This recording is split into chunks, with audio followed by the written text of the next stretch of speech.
Meanwhile, should America's schools teach kids about the influence of the Bible on America? Bill O'Reilly got into that with some guy named Matt Lauer.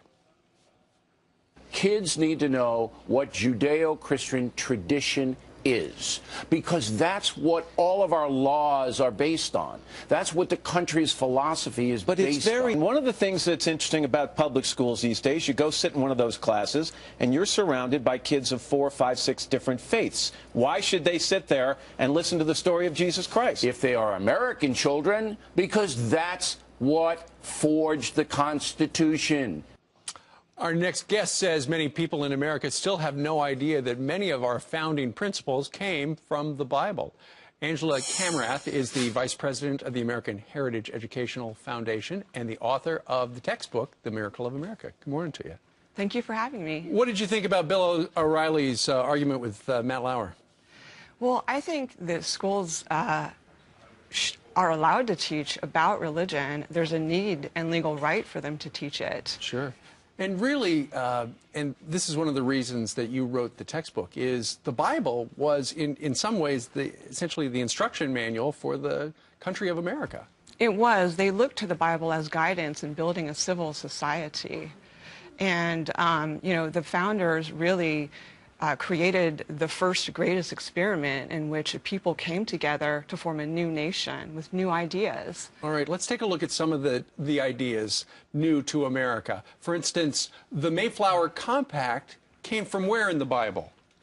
It came from Isaiah 33. The Pilgrims signed an agreement to come together and form a civil society, and they looked to God as their authority to sanction that agreement.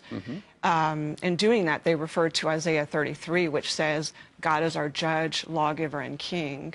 All right. What about popular sovereignty? Where did that come from? Another idea is popular sovereignty, which was the idea that all humans are equal in standing, so political power resides with all of the people, not just one person. That came from Genesis 1, where God created mankind and gave dominion to all people, not just one person. How about resistance to tyranny? That's something big these days. That emerged during the American Revolution, and there was a debate during that time over whether it was biblical to go to war with Britain. And the debate centered on Romans 13, which describes the role of government as a minister of good works and a force against evil. It instructed people to submit to authority. Sure.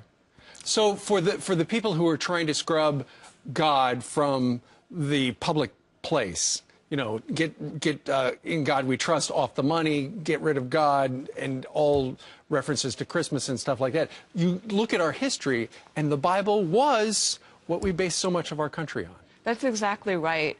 Our nation was shaped by Judeo-Christian ideas, and we can see that in our political philosophy, our culture, and our civic institutions. So we could definitely say that we are a nation influenced by the Bible. Interesting stuff. The new textbook is called The Miracle of America. Angela, thank you very much for joining us today from Houston. Yes, I am. All right. And you can find out more at miracleofamerica.net. Very good.